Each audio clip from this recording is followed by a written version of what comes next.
Hi, it's Steve. Today we'd like to show you how to change the circulating pump and motor on your dishwasher. It's a really easy repair. Let me show you how we do it. Now to do this repair, we will need to remove the dishwasher from the cabinets. So the first thing we'll need to do is to turn off the power. If your dishwasher uses a cord, simply unplug it from the receptacle. If not, locate the electrical panel, turn off the appropriate breaker or remove the appropriate fuse. You'll also want to turn off the inlet water supply. Depending on the length of that supply tube, you may need to disconnect it from beneath the dishwasher. And the drain hose will also need to be extended with the dishwasher, so you may have to disconnect it from its outlet.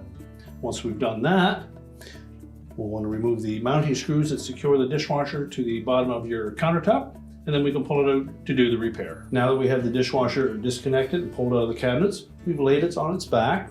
That gives us access to that pump and motor assembly.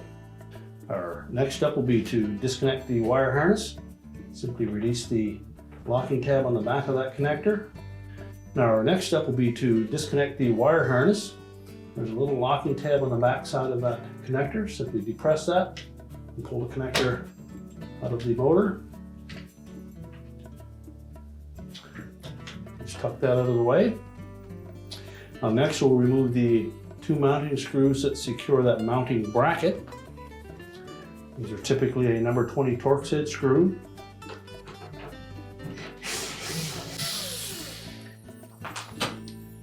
And while supporting that pump motor,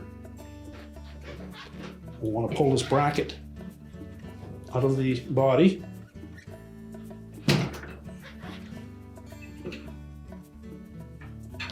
Just set that aside, and then just work that motor back and forth a bit to break it free.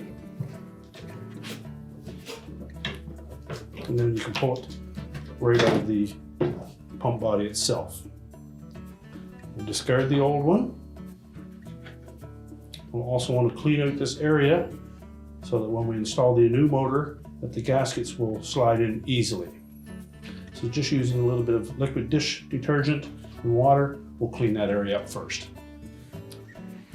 Now that we've cleaned the area of that pump body up, we're next going to install our new O-rings that are supplied with that pump motor.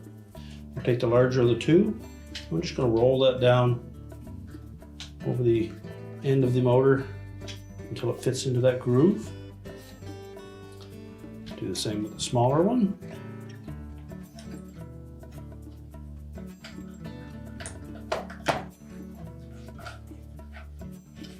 Sure they're not pinched or stretched. And then we're going to want to lubricate those just with a little bit of soapy water so that they'll slide into that opening a little easier.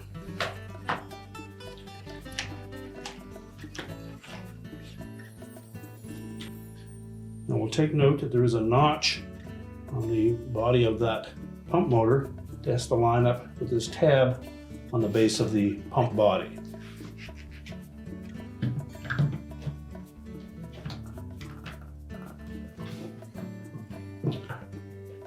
And then just roll that whole assembly in until it sits flush.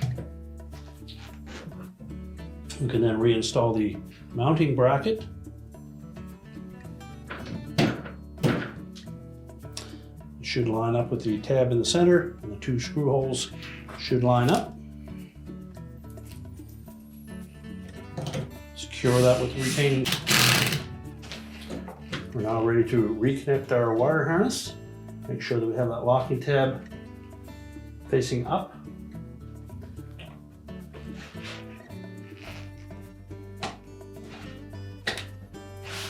Make sure that it snaps firmly into place and that tab engages. We're now ready to stand our dishwasher back up, reconnect our supplies, push it back into the cabinets and secure it to the bottom of the countertop. We're now ready to turn on our inlet water supply, reconnect our drain, reconnect the power, and your repair is complete.